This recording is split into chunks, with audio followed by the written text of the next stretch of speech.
Hello viewers, আসসালামু আলাইকুম। আপনাদের জন্য আজকে নিয়ে আসছি কীভাবে পাঁপড় তৈরি করতে হয়, কীভাবে পাঁপড় বানাতে হয়। আপনারা আজকে দেখে নিন।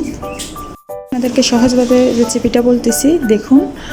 বাচ্চাদেরকে আপনারা বাইরের খাবার না খাওয়াইয়া আপনারা বাসাতেই বানাই খাওয়াতে পারেন।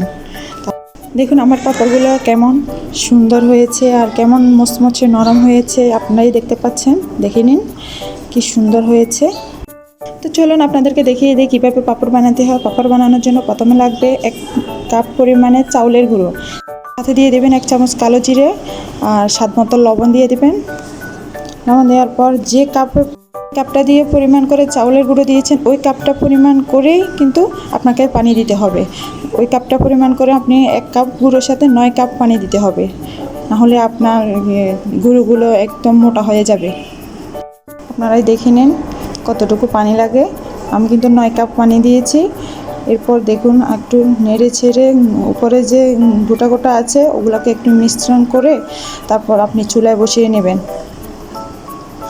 চুলায় বসিয়ে নেওয়ার পর অনবরত নাড়তে থাকবেন। নাড়ার পর দিয়ে দেবেন 1 চামচ খাওয়ার সোডা, যেগুলো খাওয়া যায় ওই সোডাটা দিয়ে দিবেন। এরপর দেখুন কেমন হয়েছে আমার ডোটা। তারপর একটু চামচ করে দেখে নিন। আর এরপর আমি ছাদে চলে গেছি। ছাদে গিয়ে আমি পলিথিনের মধ্যে, দেখুন একটু মোটা পলিথিন নিয়েছি, ওর মধ্যে আমি দিয়ে দিচ্ছি পাঁপড়গুলোকে। এরকম করে আপনারা এরকম করে দিয়ে দেবেন। দেখতে থাকুন আমি পাঁপড়গুলো কীভাবে বানাচ্ছি। একবার ট্রাই করলে আপনারাও বাসায় তৈরি করতে পারবেন সবাই। এভাবে আমার একটা পাঁপড় তৈরি হয়ে গেছে। দেখুন সবগুলো পাঁপড় আমি রোদে শুকাতে দিয়ে দিচ্ছি।